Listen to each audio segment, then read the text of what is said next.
Terima kasih Bu Yani.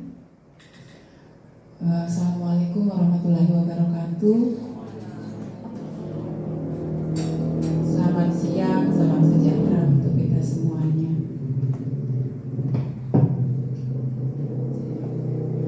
Pertama-tama, marilah kita mengucapkan puji syukur kehadirat Allah, Tuhan yang Maha Esa, karena dengan nikmatnya kita bisa berkesempatan mengikuti rapat pada pagi hari ini. Kemudian terima kasih saya ucapkan untuk Bu Yani yang sudah memberikan saya kesempatan untuk memberikan penyebaran pemahaman dan pengalaman penerapan budaya positif. Ini adalah tugas saya untuk aksi nyata modul 1.4 di pendidikan guru penggerak. Jadi ini adalah sesuai dengan apa yang sudah saya pahami. Mungkin nantinya kedepannya mungkin Ibu juga sudah lebih paham daripada saya. Intinya saya hanya sharing. Mudah-mudahan nantinya ada dampak positif yang bisa kita ambil dari kegiatan kita. Kemudian mohon maaf Ibu, ini direkam ya. Jadi nanti saya meminta partisipasi aktifnya mungkin untuk sesi diskusinya. Oke. Baik, jadi untuk budaya positif. Jadi saya yakin Bapak Ibu yang telah bertahun-tahun mengajar, saya juga mendampingi murid-murid tumbuh dan berkembang, menyadari bahwa budaya positif di sekolah sangatlah penting untuk mengembangkan anak-anak yang memiliki karakter yang kuat sesuai profil pelajar Pancasila. Jadi dalam rangka menciptakan budaya positif, penerapan disiplin positif dipraktikkan untuk menghasilkan murid-murid yang berkarakter, disiplin, santun, jujur, peduli, dan bertanggung jawab. Jadi dalam menjalankan tugasnya, seorang pemimpin sekolah hendaklah berjiwa kepemimpinan serta dapat mengembangkan sekolah dengan baik, yaitu dengan menciptakan lingkungan yang positif sehingga terwujud suatu budaya positif. Begitu juga dengan warga sekolahnya. Jadi setiap guru dan tenaga kependidikan memiliki kompetensi standar minimal, mana mereka memiliki kesamaan visi serta nilai-nilai kebajikan yang dituju, serta berupaya mewujudkannya dalam pembelajaran yang aplikatif yang mengupayakan pemberdayaan murid agar dapat menjadi pembelajar sepanjang hayat. Jadi kalau kegiatan kemarin yang di pendampingan itu saya sudah atau kita ada beberapa guru dan siswa bagaimana menciptakan cita-cita kita sebagai seorang guru dituangkan dalam visi misi sekolah. Jadi ini adalah lanjutannya sebenarnya. Jadi kalau di CGP itu yang di modul 1 itu ada yang pertama adalah filosofinya Ki Hajar Dewantara, bahwa setiap siswa itu unik, jadi memiliki keunikannya masing-masing. Kemudian kita guru adalah diibaratkan sebagai petani. Jadi anak-anak itu kita tidak bisa memperlakukannya sama, karena setiap anak itu memiliki keunikannya masing-masing. Kemudian anak itu harus belajar sesuai dengan kodrat alam dan kodrat zamannya. Jadi kalau dulu kita belajarnya mungkin sistemnya kolonial, kalau sekarang kita harus mengikuti zaman. Jadi menjadi seorang guru itu kita harus bergerak dinamis. Jadi tidak stuck di situ-situ aja. Jadi mulai dari tahun jadul sampai tahun sekarang cara mengajar kita sama. Itu untuk filosofi tentang pendidikan dari Ki Hajar Dewantara. Kemudian pembelajaran itu berpusat pada murid. Jadi segala sesuatunya kita niatkan atau kita tujukan itu adalah semata-mata untuk murid, menghamba pada murid, seperti itu. Ya, jadi pembelajaran dengan paradigma baru. Pembelajaran dengan paradigma baru dirancang berdasarkan prinsip pembelajaran terdiferensiasi sehingga semua murid belajar sesuai dengan kebutuhan dari tahap perkembangannya untuk mewujudkan profil pelajar Pancasila. Ya, jadi ada beberapa konsep di budaya positif. Yang pertama adalah disiplin positif dan nilai-nilai kebajikan universal. Kemudian ada lagi yang namanya teori motivasi, hukuman, penghargaan, dan restitusi. Kemudian yang ketiga, keyakinan kelas. Yang keempat, kebutuhan dasar manusia dan dunia berkualitas. Yang kelima, restitusi. 5, posisi kontrol. Kemudian yang keenam, restitusi. Segitiga restitusi. Jadi kita akan lihat satu-satu. Ya. Jadi disiplin positif dan nilai-nilai universal. Jadi makna disiplin, kalau misalnya kita setiap hari menggaungkan disiplin-disiplin, nah yang perlu kita pahami bersama, apa sih disiplin itu? Jadi dalam rangka menciptakan lingkungan positif, salah satu strategi yang perlu kita tinjau kembali adalah penerapan disiplin di sekolah kita. Jadi apakah telah efektif? Apakah masih perlu ditinjau kembali? Apa sesungguhnya arti dari disiplin itu sendiri? Dan apa kaitannya dengan nilai-nilai kebajikan? Jadi kita bertanya ke diri kita sendiri, bagaimana kita berperilaku? Ya, ini tergantung pribadi kita ya. Kalau saya saja misalnya, oh iya saya memang terus terang sampai saat ini belum bisa full benar-benar disiplin. Jadi maksudnya untuk menerapkan disiplin itu kita harus mengembalikan ke diri kita dulu.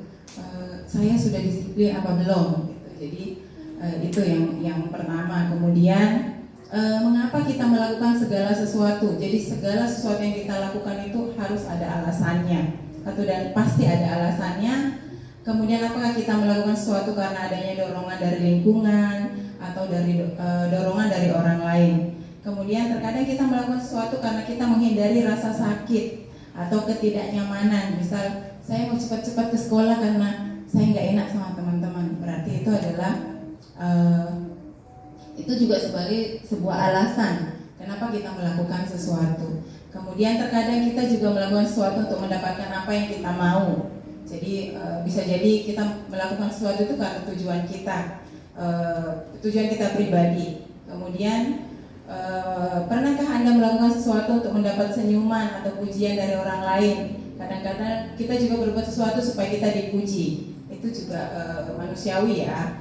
Kemudian untuk mendapat hadiah atau untuk mendapatkan uang, apalagi dan mungkin masih ada lagi yang lainnya. Ya, jadi kalau ini tentang makna kata disiplin dari Ki Hajar Dewantara itu menyatakan bahwa untuk mencapai kemerdekaan atau dalam konteks pendidikan kita saat ini, untuk menciptakan murid yang merdeka, syarat utamanya adalah harus ada disiplin yang kuat. Jadi disiplin yang dimaksud adalah disiplin diri yang memiliki motivasi internal. Jika kita memiliki motivasi internal, maka kita memerlukan pihak lain untuk mendisiplinkan kita, atau motivasi eksternal karena berasal dari luar, bukan dari dalam diri kita sendiri. Jadi definisi kata merdeka, kalau misalnya kita sekarang, prinsip saya aja misal kurikulum merdeka, tapi kok kita nggak merdeka. Jadi kalau versinya KHD Ki Hajar Dewantara itu merdeka menurutnya adalah apa sih itu Bu, bahasa Jawa? Merdeka itu iku jarwanya noramung lepasin ini nih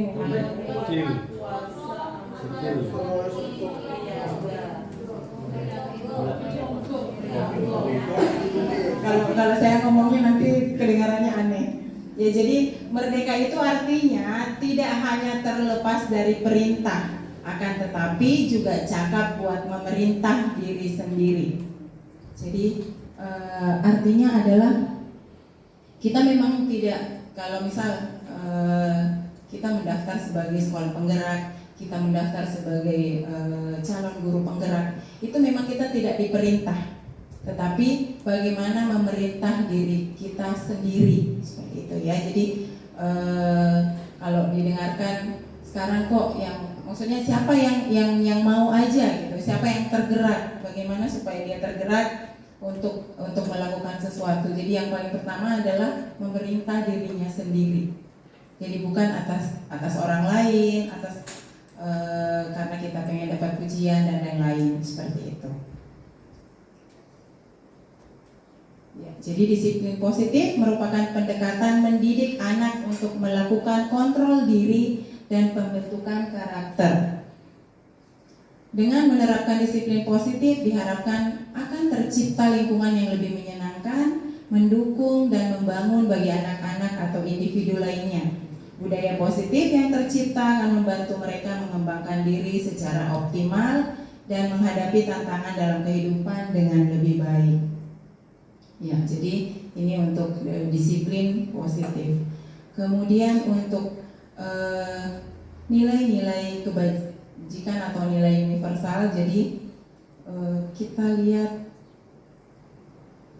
bagaimana kita merubah paradigma dari stimulus respon pada pendekatan teori kontrol. Jadi ada ini kayaknya agak kecil ya, jadi kalau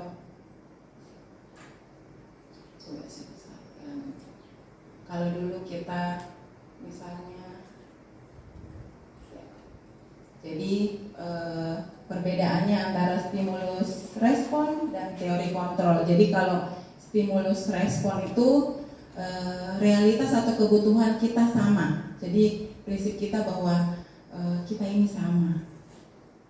Saya memperlakukan, misal contoh saya memperlakukan Bu Christine karena kalau menurut saya seperti itu biasa aja, tapi ternyata kalau sama Bu Christine berbeda. Itu berarti kita harus kembali ke teori kontrol bahwa tidak semua apa yang kita pakai cocok di diri orang lain, seperti itu.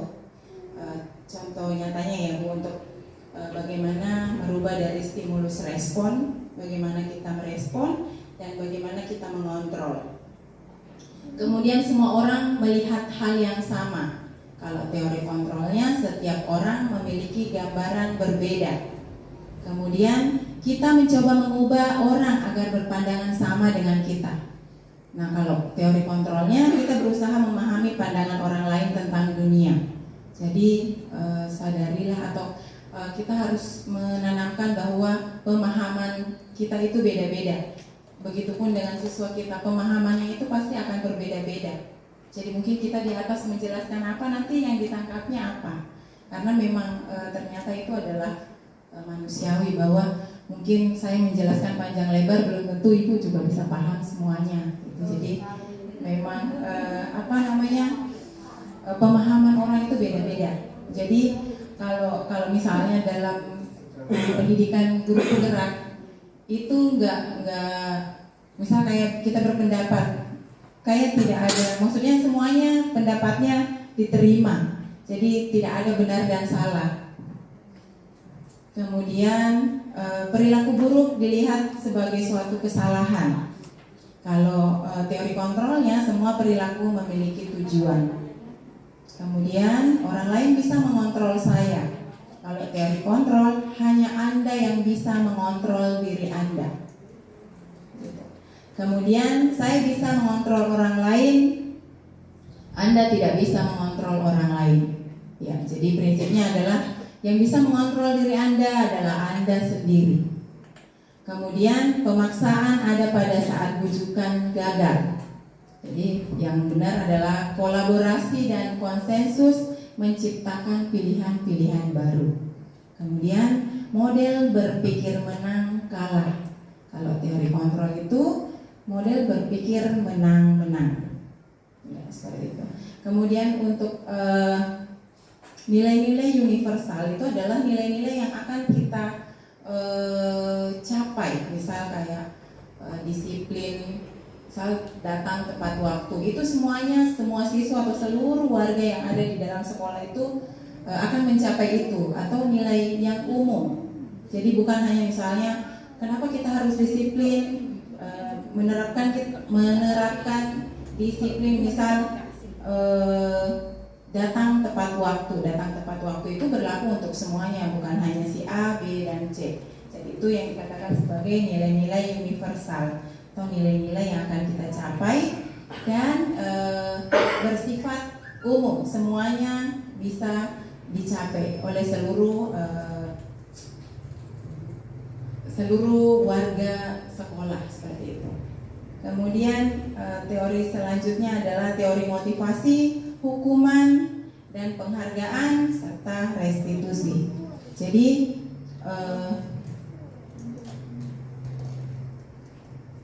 untuk teori motivasi, jadi kita akan lihat yang mana yang motivasi, hukuman dan penghargaan, dan nantinya akan kita lihat tentang restitusi. Jadi ada 3 motivasi perilaku manusia.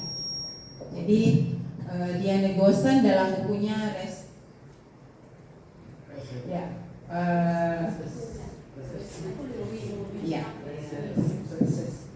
menyatakan ada 3 motivasi perilaku manusia. Jadi yang pertama adalah untuk menghindari ketidaknyamanan.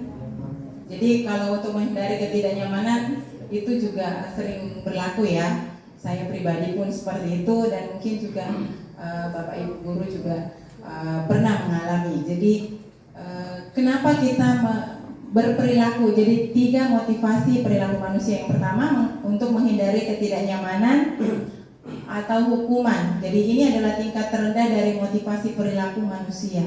Biasanya orang yang motivasi perilakunya untuk menghindari hukuman atau ketidaknyamanan akan bertanya, apa yang akan terjadi apabila saya tidak melakukannya? Sebenarnya mereka sedang menghindari permasalahan yang mungkin muncul dan berpengaruh pada mereka secara fisik, psikologis, maupun tidak terpenuhinya kebutuhan mereka. Bila mereka tidak melakukan tindakan tersebut, motivasi ini bersifat eksternal. Jadi motivasi perilaku manusia yang pertama tadi menghindari ketidaknyamanan atau hukuman. Yang kedua adalah untuk mendapatkan imbalan atau penghargaan dari orang lain. Jadi satu tingkat di atas motivasi yang pertama. Di sini orang berperilaku untuk mendapatkan imbalan atau penghargaan dari orang lain. Orang dengan motivasi ini akan bertanya, apa yang akan saya dapatkan apabila saya melakukannya? Mereka melakukan sebuah tindakan untuk mendapatkan pujian dari orang lain yang menurut mereka penting dan mereka letakkan dalam dunia berkualitas mereka. Mereka juga melakukan sesuatu untuk mendapatkan hadiah, pengakuan, atau imbalan. Motivasi ini juga bersifat eksternal. Jadi kalau misalnya di dalam lingkungan kelas, kita akan misalnya siapa yang ranking 1 akan dapat hadiah. Biasanya anak-anak kita termotivasi. Dan ternyata ini juga belum dianggap berhasil ya. Jadi dengan misalnya motivasi, kalau kamu rajin, kamu nanti akan dapat hadiah. Anak ini akan rajin saja ketika dia akan mendapatkan hadiah, seperti itu. Kemudian yang ketiga, untuk menjadi orang yang mereka inginkan dan menghargai diri sendiri dengan nilai-nilai yang mereka percaya.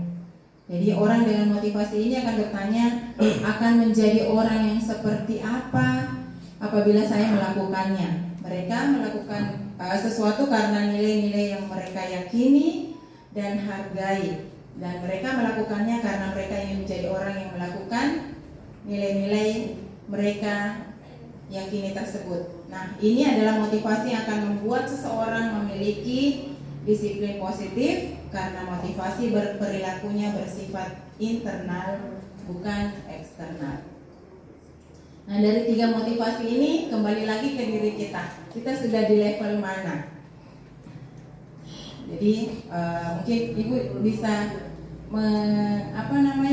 tanya ke dirinya sendiri, sudah di level mana? Apakah hanya untuk menghindari ketidaknyamanan atau hukuman, atau untuk mendapatkan imbalan, atau karena memang untuk menghargai diri sendiri, seperti itu.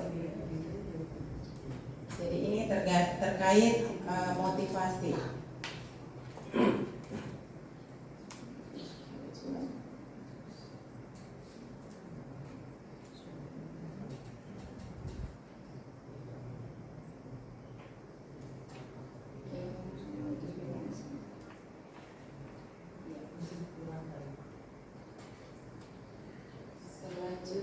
kita akan lihat tentang hukuman, konsekuensi, dan restitusi. Ya.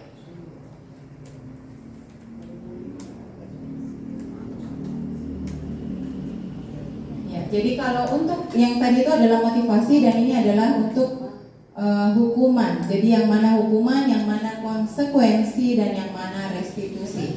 Jadi sebisa mungkin hukuman itu adalah kalau misalnya kita memberikan hukuman kepada anak kita itu dikategorikan sebagai identitas yang gagal. Jadi bagaimana sebuah hukuman untuk mendisiplinkan. Jadi misal kayak hukuman itu adalah sesuatu yang menyakitkan harus terjadi. Jadi misal tidak memakai sepatu nanti nyeker di dalam kelas misal, atau nyeker seharian, itu adalah termasuk mungkin bisa dikatakan sebagai hukuman, dan itu akan membekas untuk siswa kita. Nah, kalau misalnya untuk konsekuensi itu sesuatu harus terjadi, dan restitusi itu adalah pilihan. Kemudian tidak nyaman untuk murid atau anak dalam jangka waktu panjang. Jadi itu kalau misalnya kita memberikan hukuman. Kemudian konsekuensinya, kalau di konsekuensi tidak nyaman untuk murid dalam jangka waktu pendek. Jadi nantinya itu sebisa mungkin kita itu mengubah kalau misalnya kalian seperti ini hukumannya seperti ini, tidak. Tetapi nanti kita bisa mengubah bahasanya. Jadi misal kalau karena memang dalam untuk menerapkan kedisiplinan kan perlu adanya konsekuensi. Jadi kalau bisa nanti jangan hukumannya ini, tetapi lebih diperhalus menjadi konsekuensi, gitu ya. Jadi kalau misalnya kalau hukuman korban mendapatkan keadilan. Jadi misal kayak berkelahi, terus si A berkelahi dengan si B, kemudian yang salah adalah si A yang kita hajar juga atau kita pukul juga misalnya, si B otomatis mendapatkan merasa mendapatkan keadilan. Tetapi konsekuensinya itu korban bisa diabaikan. Kemudian restitusi, korban mendapatkan ganti. Kemudian murid atau anak akan tersakiti. Kalau konsekuensi, murid atau anak dibuat tidak nyaman. Kalau restitusi, murid atau anak mendapatkan penguatan. Kemudian perilaku pasif agresif meningkat kalau dihukum. Kemudian untuk konsekuensinya, penguatan hanya bertahan dalam jangka waktu pendek, masalah terpecahkan kalau restitusinya. Jadi ini untuk membedakan mana yang hukuman, mana yang konsekuensi, dan mana yang restitusi. Selanjutnya kita ke keyakinan kelas. Jadi kalau keyakinan kelas itu lebih sebenarnya kayak seperti tata tertib atau kesepakatan kelas. Hanya saja ada beberapa hal yang akan kita lihat bagaimana perbedaannya kalau misalnya kita membuat keyakinan kelas itu bersama-sama dengan siswa. Ya, jadi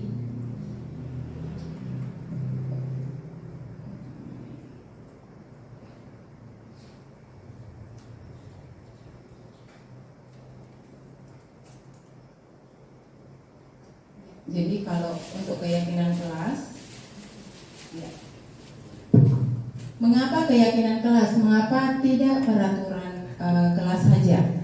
Jadi ada beberapa dasar kenapa kok kita berubahnya menjadi keyakinan kelas. Yang pertama adalah misal nih, mengapa kita memiliki peraturan tentang penggunaan helm pada saat mengendarai kendaraan roda 2 atau motor? Kenapa kita harus pakai helm? Ya, paling pastinya kita akan menjawab bahwa ya supaya kita untuk keselamatan. Kemudian mengapa kita memiliki peraturan tentang menggunakan masker dan mencuci tangan setiap saat? Ya berarti yaitu untuk kesehatan atau keselamatan. Nah, nilai-nilai keselamatan dan kesehatan inilah yang kita sebut sebagai suatu keyakinan. Jadi kalau misalnya kita menggunakan helm, maka kita yakin bahwa insya Allah kita akan selamat. Begitupun kalau misalnya kita mencuci tangan, memakai masker, maka kita akan sehat dan selamat. Kemudian kalau kita sudah yakin bahwa nanti kalau saya pergi misalnya saya pakai helm, saya yakin insya Allah selamat, seperti itu. Jadi itu adalah akan memberikan nilai-nilai kebajikan di balik peraturan yang kita buat, seperti itu. Kemudian bagaimana kita membuat peraturan di kelas sendiri dan menganalisis peraturan yang telah dibuat.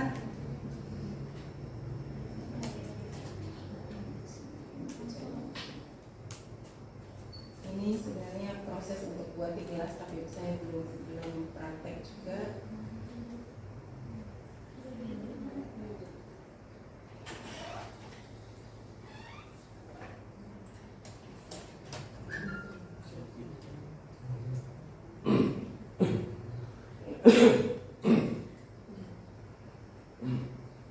Oke, jadi dalam membuat keyakinan kelas itu, yang pertama adalah kita lihat tahapan-tahapannya, bagaimana kita membuat program kebajikan. Jadi yang pertama adalah lihat daftar kebajikan yang telah disusun bersama. Jadi kalau misalnya di kelas kita tentunya juga sudah ada tata tertib ya. Jadi sekolah kita juga sudah memiliki tata tertib. Itu yang akan kita lihat dalam membuat sebuah kesepakatan atau keyakinan kelas. Kemudian menentukan nilai-nilai kebajikan yang ingin dijadikan perhatian utama. Kemudian disempurnakan beberapa daftar nilai-nilai kebajikan yang utama. Kemudian nanti itu disepakati. Jadi kalau prakteknya di kelas itu bisa kita, misal satu anak itu kita berikan 5, maksudnya disuruh membuat apa yang akan mereka patuhi, misal apa yang akan kita sepakati. Jadi masing-masing anak-anak itu membuat 5 peraturan. Kemudian nantinya itu akan kita pilih-pilih. Jadi mana yang sekiranya kalimatnya itu masih kalimat negatif, misal tidak boleh membuang sampah, kayak gitu ya. Jadi biasanya kalau kesepakatan itu tidak boleh membuang sampah, tidak boleh mengolok-olok teman, itu diubah menjadi kalimatnya yang lebih positif. Misal buang sampah pada tempatnya, kemudian saling menghargai teman. Tetapi nanti itu akan ada diajak anak-anak itu untuk melihat. Ya, jadi ini contoh keyakinan kelas, misal kayak selalu bersikap positif. Jadi nanti tuh akan kita lihat, misal di sini, ya ada kegiatan tampak atau tidak tampak seperti. Jadi kalau misalnya anggota kelas dibagi menjadi beberapa kelompok dan setiap kelompok itu diberikan kertas. Jadi misal kalau dia sudah yakin seperti tadi selalu bersikap positif, apakah ini adalah tampak atau tidak tampak? Ya, jadi bisa apa yang bisa kita lihat atau terukur, atau misal kayak datang tepat waktu, itu bisa kita lihat ya. Jadi bisa kita ukur.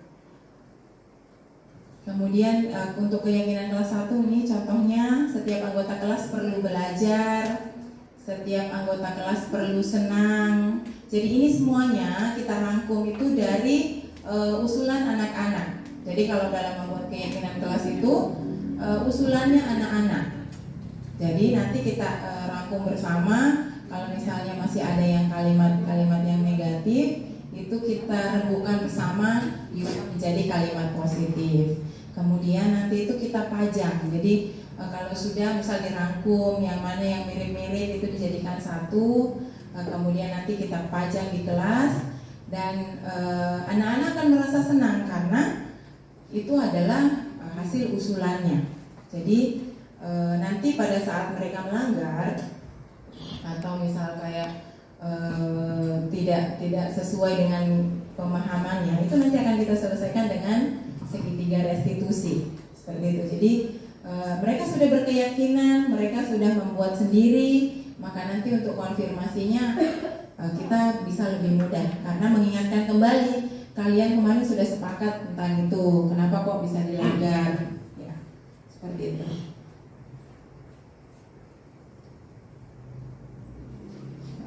Kayak misal nih ini tabel T-nya misal tampak seperti datang tepat waktu, kalau tidak tampak seperti sering hadir terlambat. Jadi ini format bekerja, kalau misal bekerja, tekun bekerja dan menyimak guru, itu tampak sepertinya.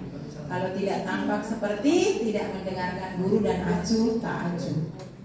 Jadi ada ukuran yang bisa kita lihat. Misal kalau dalam membuat keyakinan, misal terdengar, terlihat, berperilaku. Jadi misal kayak disiplin itu apakah itu terdengar, apakah itu terlihat atau berperilaku.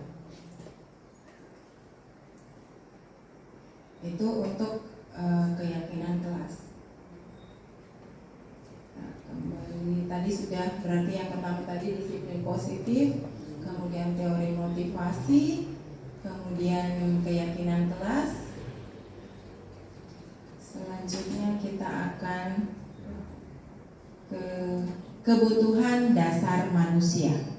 Jadi ternyata manusia itu juga punya kebutuhan dasar.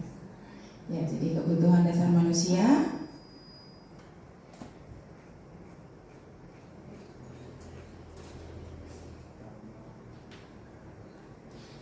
ada 5. Yang pertama adalah kebutuhan bertahan hidup. Jadi kebutuhan pertama adalah kebutuhan bertahan hidup. Kebutuhan bertahan hidup adalah kebutuhan yang bersifat fisiologis untuk bertahan hidup, misalnya kesehatan, rumah, dan makanan. Kemudian kebutuhan biologis sebagai bagian dari proses reproduksi, termasuk kebutuhan untuk tetap bertahan hidup. Ya, ini untuk yang pertama, kebutuhan bertahan hidup. Kemudian kebutuhan yang kedua adalah kasih sayang dan rasa diterima. Jadi ternyata kita juga butuh rasa diterima atau kebutuhan untuk diterima. Kebutuhan ini dan 3 kebutuhan berikutnya adalah kebutuhan psikologis. Jadi kebutuhan untuk disayangi dan diterima meliputi kebutuhan akan hubungan dan koneksi sosial, kebutuhan untuk memberi dan menerima kasih sayang, dan kebutuhan untuk merasa menjadi bagian dari suatu kelompok. Jadi kalau misalnya ini juga berlaku di kelas kita ya. Jadi ini kok kenapa ya kok cari perhatian aja atau mungkin ngusir temennya aja. Berarti itu termasuk kebutuhan kasih sayang dan rasa diterima. Kemudian kebutuhan penguasaan atau kebutuhan pengakuan atas kemampuan. Jadi ternyata anak-anak kita itu juga membutuhkan pengakuan atas kemampuan. Jadi misal kalau anak-anak kita melakukan sebuah tindakan yang bagus atau itu harus ada pengakuan. Jadi itu adalah kebutuhan dasarnya manusia, ternyata itu butuh pengakuan. Jadi kalau sekecil apapun prestasi yang dia dapatkan, dia wajib diberi apresiasi, seperti itu. Kemudian kebebasan, jadi kebutuhan akan pilihan. Jadi anak-anak kita itu juga atau manusia itu butuh juga yang namanya kebebasan atau kebutuhan akan pilihan. Jadi kebutuhan untuk bebas adalah kebutuhan untuk kemandirian, otonomi, memiliki pilihan dan mampu mengendalikan arah hidup seseorang. Anak-anak dengan kebutuhan kebebasan yang tinggi menginginkan pilihan. Mereka perlu banyak bergerak, suka mencoba-coba, tidak terlalu terpengaruh orang lain, dan senang mencoba hal baru dan menarik. Kemudian kebutuhan yang selanjutnya adalah kesenangan. Jadi kebutuhan untuk merasa senang. Jadi kita itu butuh juga untuk merasa senang, bersenang-senang. Ya. Jadi kebutuhan akan kesenangan adalah kebutuhan untuk mencari kesenangan, bermain dan tertawa. Jadi kalau bayangkan hidup tanpa kenikmatan apapun betapa menyedihkan. Jadi kalau misalnya kita bersenang-senang, itu berarti kita butuh akan kesenangan seperti itu. Baik, jadi ini 5 kebutuhan dasar manusia. Yang pertama tadi adalah kebutuhan untuk bertahan hidup, kemudian kasih sayang dan rasa diterima, penguasaan, kebebasan, kesenangan. Ya, jadi ada 5. Kemudian kita lanjutkan lagi.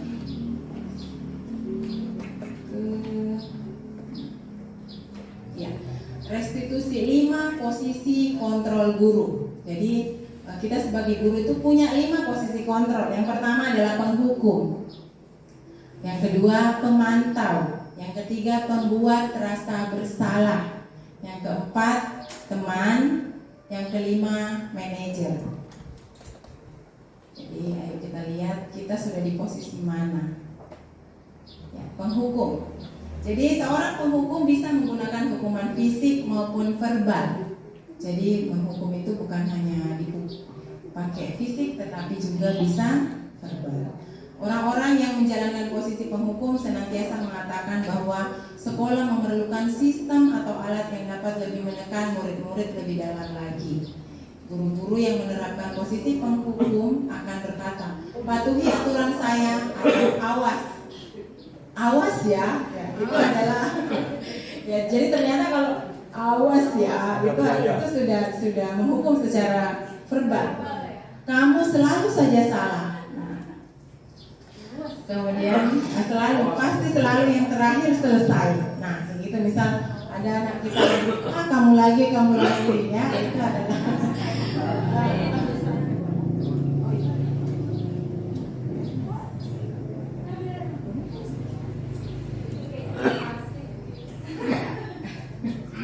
kemudian ya. Jadi guru seperti ini senantiasa percaya hanya ada satu cara agar pembelajaran bisa berhasil, yaitu caranya guru tersebut. Jadi penghukum itu nada suara tinggi, bahasa tubuh, mata melotot.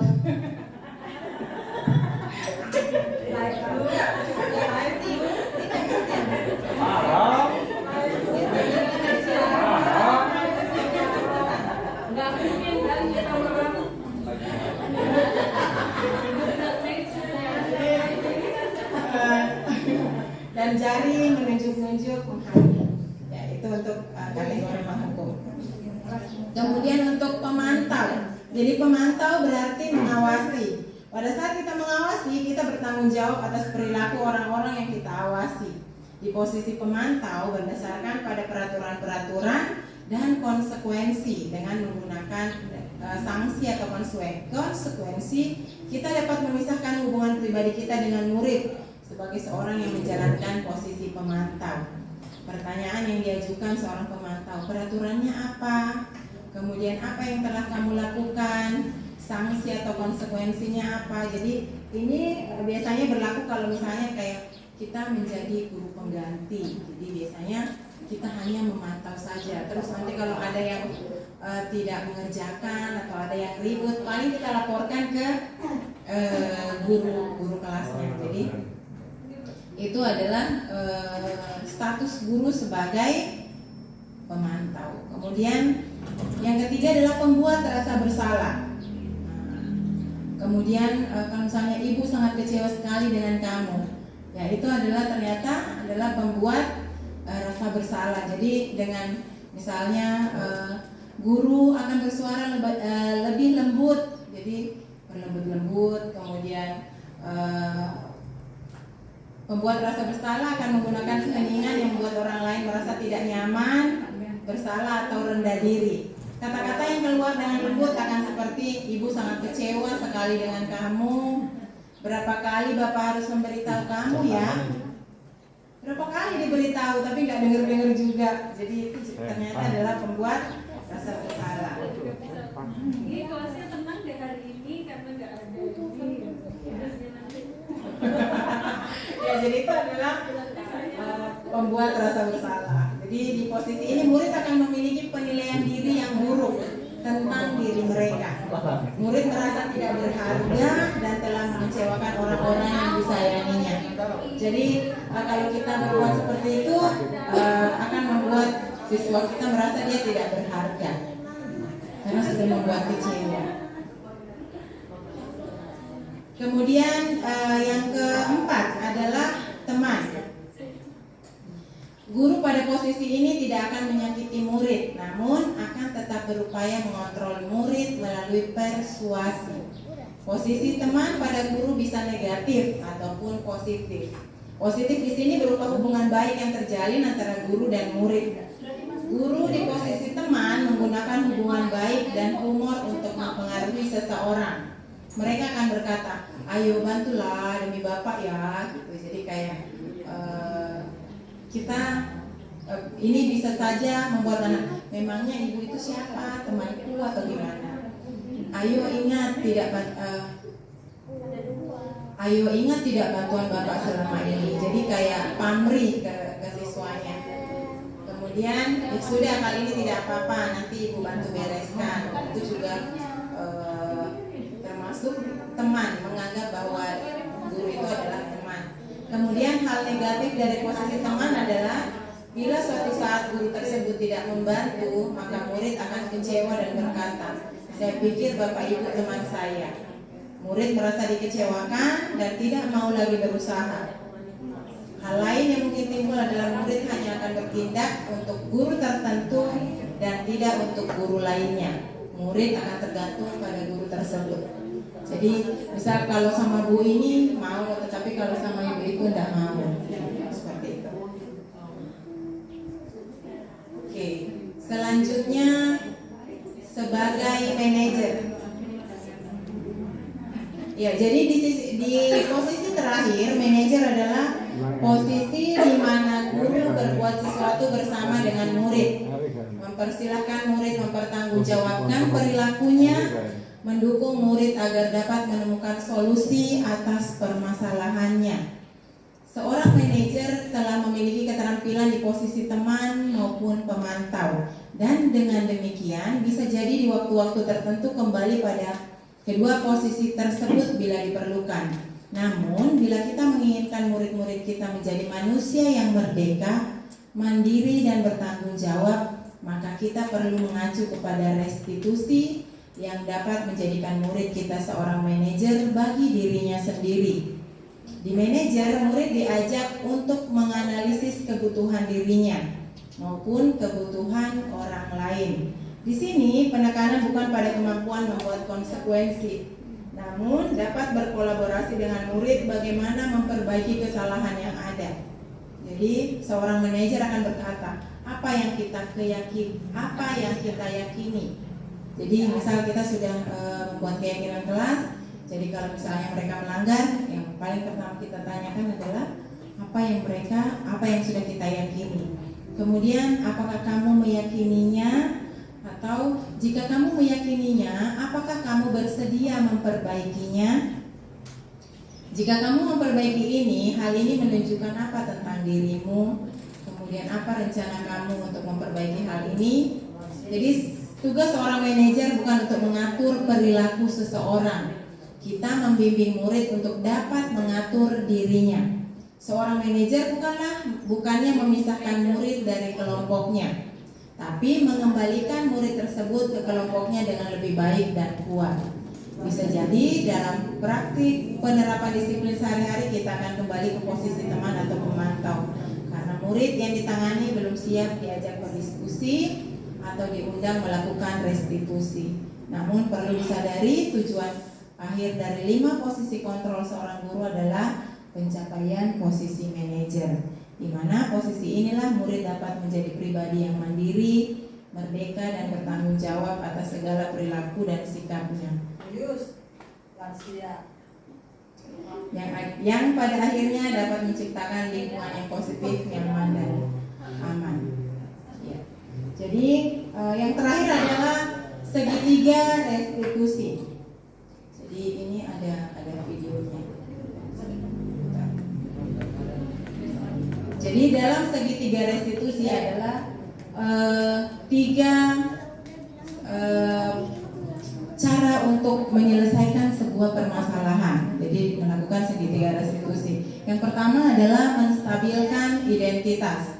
Jadi kalau kemarin kita belajar ini, alhamdulillah kayaknya teman-teman ini sudah banyak melakukan praktek segitiga restitusi. Tetapi pada saat itu kita belum tahu, oh ternyata ini loh yang dikatakan sebagai segitiga restitusi. Jadi yang pertama adalah menstabilkan identitas.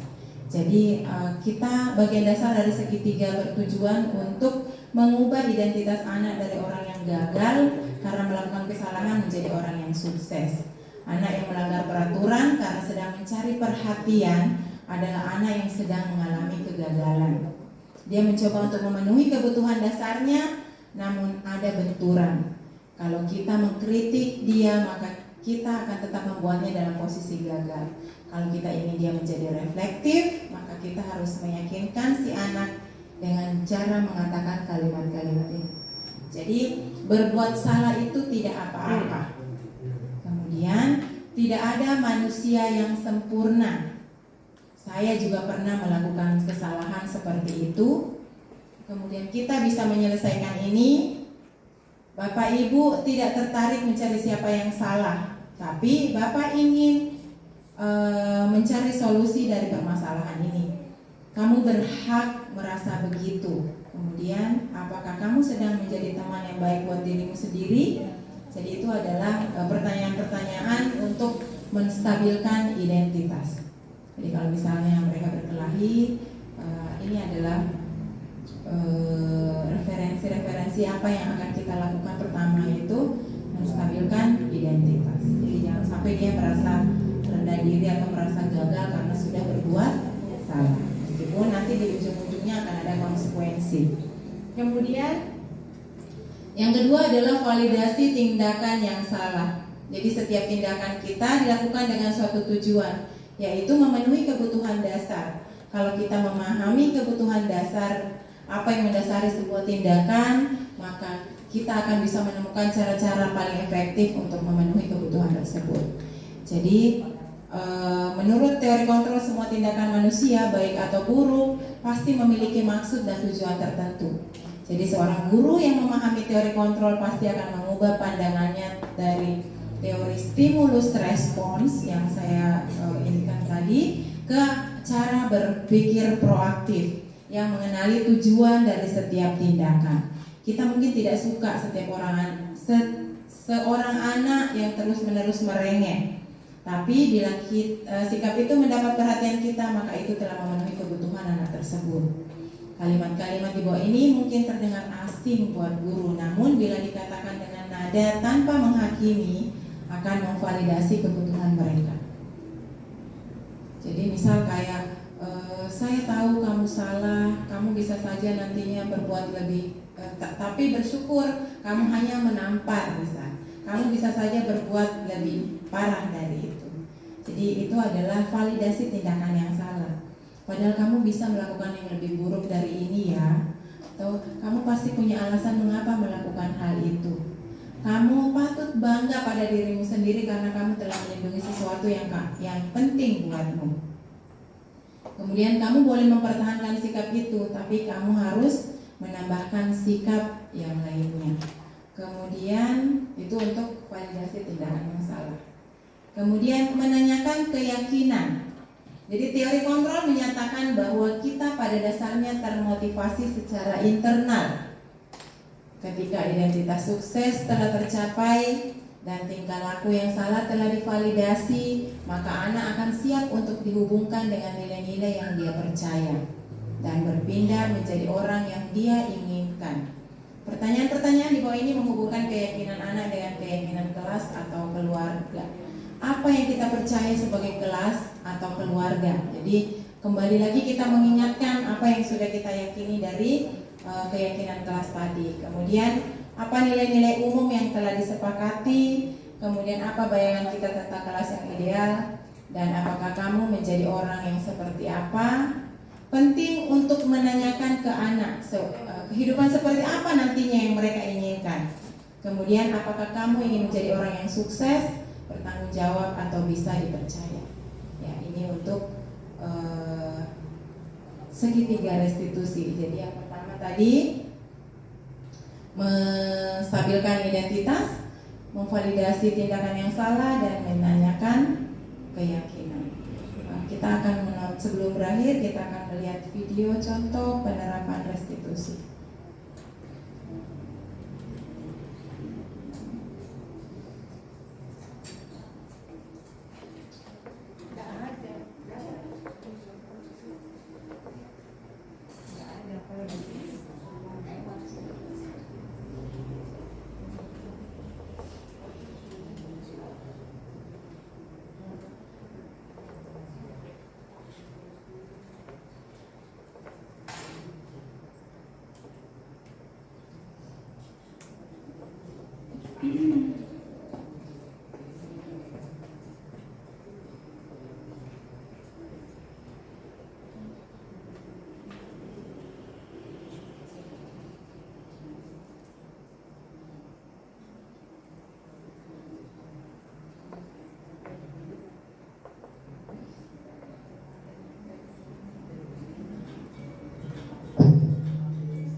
Agar dapat menghasilkan murid yang mandiri dan bertanggung jawab. Pada saat guru di salam dan bahagia Ibu dan Bapak guru hebat. Pada video kali ini kita akan membahas tentang salah satu program disiplin positif yang diterapkan di lingkungan sekolah yang dikenal dengan nama restitusi.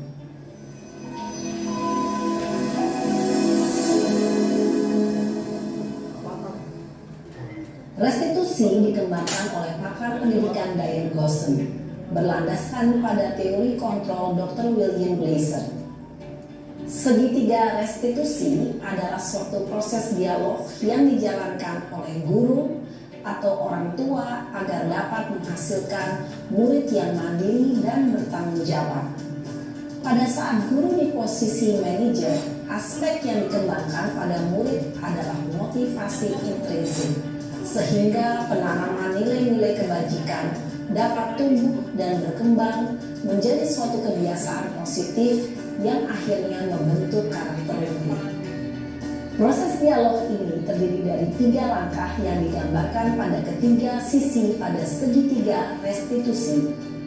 Sisi pertama adalah menstabilkan identitas. Sisi yang kedua adalah validasi tindakan yang salah. Dan sisi yang ketiga adalah menanyakan keyakinan. Ibu dan Bapak guru, berikut ini akan ditunjukkan bagaimana seorang guru berada dalam posisi manajer menggunakan penerapan segitiga restitusi.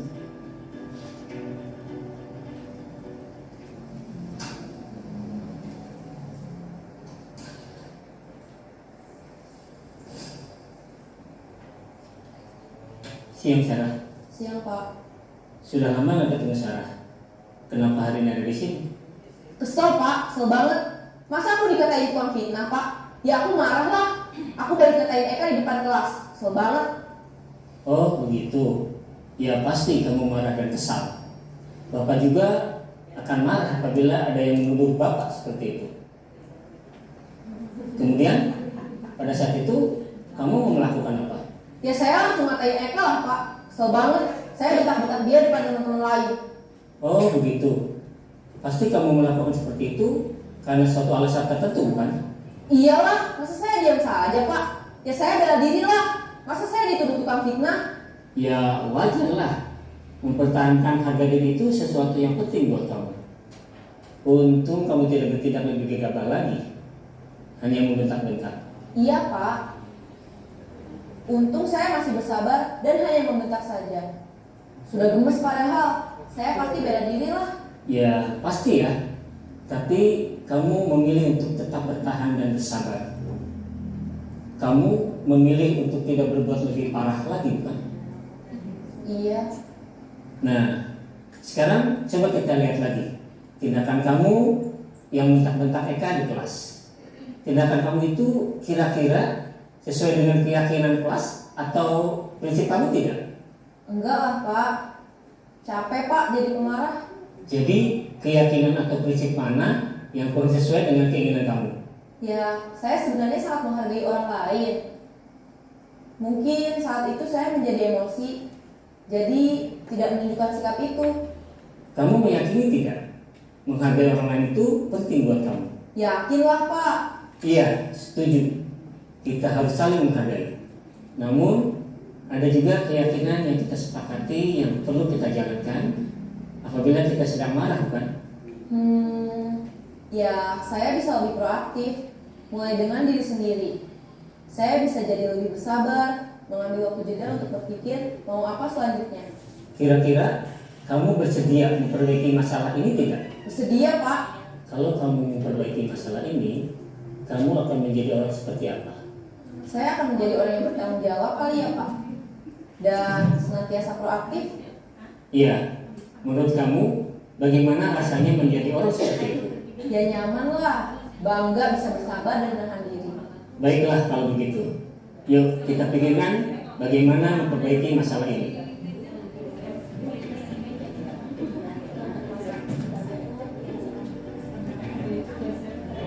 Ibu dan Bapak guru hebat.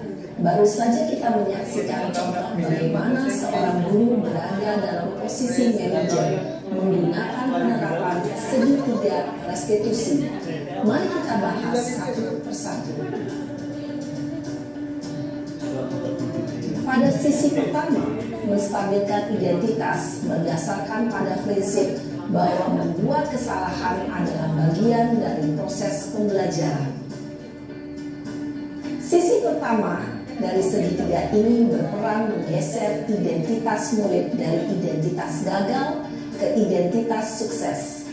Murid yang sedang bertingkah laku yang tidak pantas atau menarik diri saat itu sedang mengalami identitas gagal.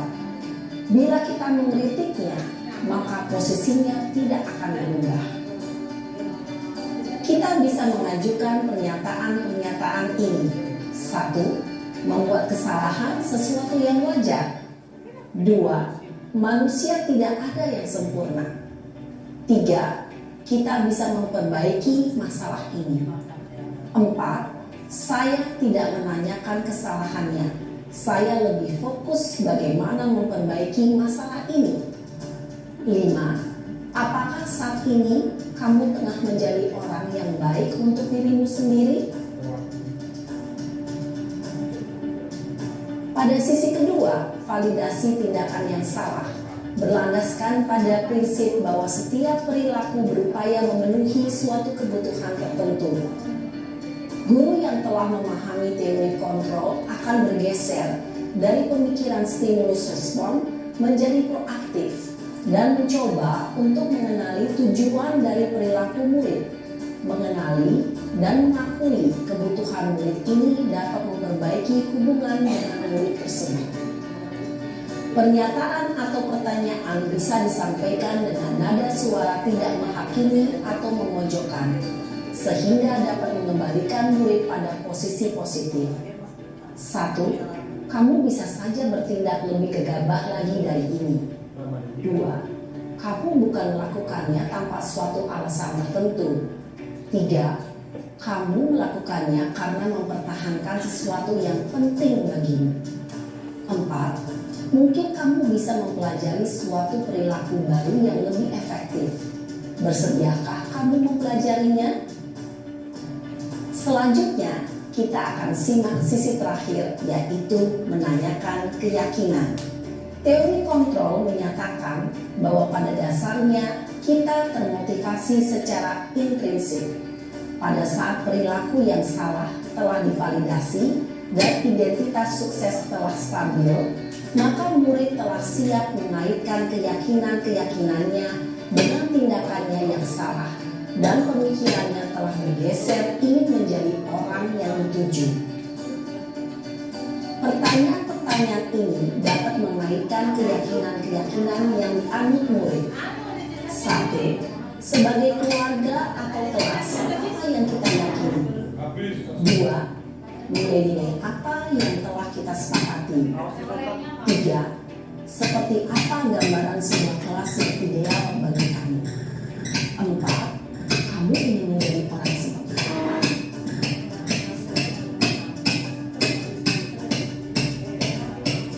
Dalam menerapkan segitiga resiko,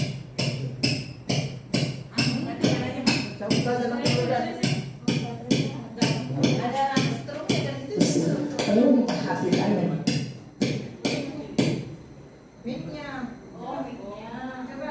tahap, yaitu 1. Perilaku yang salah perlu dikaitkan dengan nilai-nilai atau keyakinan-keyakinan yang telah disepakati atau dituju. 2. Kesediaan orang yang melakukan kesalahan untuk memperbaiki masalah. 3. Pemecahan masalah sebisa mungkin relevan atau memiliki hubungan dengan masalah yang ada. 4. Usaha. Perlu adanya suatu usaha perbaikan dari pihak yang berbuat kesalahan. 5. Waktu. Perlu didedikasikan waktu dari pihak yang berbuat kesalahan. Tanyakan kapan akan mulai diberlakukan usaha untuk memperbaiki masalah. Dengan memahami struktur penerapan segitiga restitusi, diharapkan guru dapat menerapkan posisinya sebagai manajer dengan mengajukan pertanyaan-pertanyaan bermakna yang dapat membuat murid menjadi lebih percaya diri, bertanggung jawab, dan mandiri. Nah, ibu bapak guru perlu tidaknya mengikuti ketiga tahapan dalam segitiga restitusi bergantung pada ringan beratnya suatu permasalahan. Misalnya, bila permasalahan tersebut ringan, maka tidak perlu dijalankan secara berurutan. Bahkan bisa semudah menanyakan apa keyakinan yang kita sepakati. Dengan menjalankan segitiga restitusi, dengan mengajukan pertanyaan-pertanyaan bermakna, diharapkan murid menjadi lebih kuat secara pribadi, dapat membuka wawasan murid agar dapat menyelesaikan permasalahannya sendiri, semakin percaya diri, mandiri, dan merdeka. Salam dan bahagia, ibu bapak guru hebat.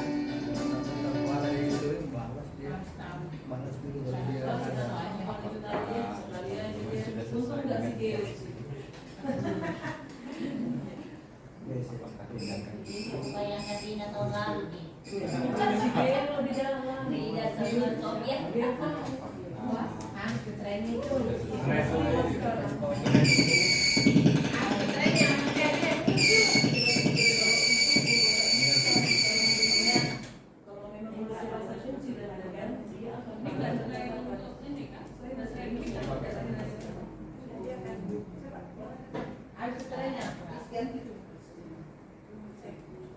线路输入，蓝蓝语言。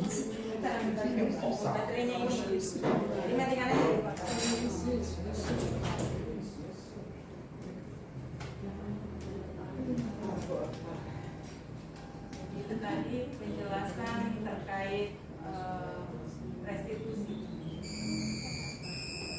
Bapak nggak pakai ini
kalau memang kita lihat yang tadi itu kan sudah tinggi ya, pemahamannya pun juga pastinya sudah tinggi. Mungkin tinggalnya juga dia agak sudah modern kayak itu ya.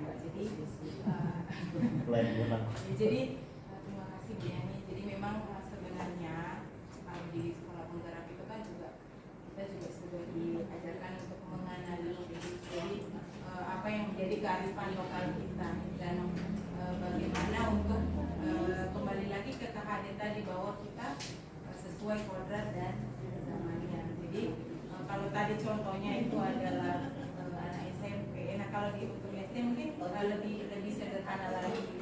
Kemudian tadi untuk restitusi ini ada ketika kita sudah memiliki keyakinan dulu. Jadi tadi itu tahapannya harus kita buat keyakinannya dulu. Kemudian kalau memang tidak ada lagi, sebisa mungkin kita tidak ada lagi mengatakan bahwa kamu dihukum. Tetapi pada saat mereka misal melanggar, yang anak kecil ini yang melanggar, mungkin kira-kira misalnya kita bisa memberi pilihan, misal kenapa kok kamu pakai misal sepatu putih gitu. Dia kan akan pasti mengeluarkan unek-uneknya, kenapa, alasannya kenapa, kemudian kan dari keyakinan tadi bahwa misal dalam keyakinan itu ketika kita melanggar itu nanti ada yang namanya konsekuensi. Jadi tidak lagi bahwa kamu saya jatuhi hukuman gitu. Jadi kalau hukumannya langsung pikirannya anak-anak itu akan menyakitkan. Tetapi kalau kita menggantinya dengan konsekuensi maka bahasanya lebih halus gitu loh. Jadi meskipun pada saat itu anak akan merasa bahwa saya malu karena saya tidak tertib, tetapi tidak terlalu lama karena memang ada konsekuensi yang harus dia bayar yang sesuai dengan restitusinya dan pilihan yang dia ambil. Jadi kalau misalnya dia melanggar, kita memberikan apa yang akan kamu lakukan. Jadi memberikan pilihan untuk mengembalikan kemandiriannya, mengembalikan kepercayaan dirinya, mengembalikan rasa bersalahnya bahwa saya sudah melakukan 蓝牙 kesalahan. 模式， Maka dengan konsekuensi bahwa saya begini, saya akan berbuat seperti ini untuk memperbaiki. Dan saya rasa kalau anak-anak pun anak-anak kelas 1, 2, 3 kalau misalnya komunikasinya lebih sederhana, kemudian kita ditanyai apa maunya mereka itu pasti juga dia akan menjawab dengan logikanya itu. Tetapi bahasanya tidak lagi bahwa kamu dihukum, tetapi seperti tadi, jadi harus menstabilkan identitasnya aja dulu. Setelah itu nanti kita bisa memberikan pilihan solusinya atau konsekuensi yang sudah kita sepakati di keyakinan.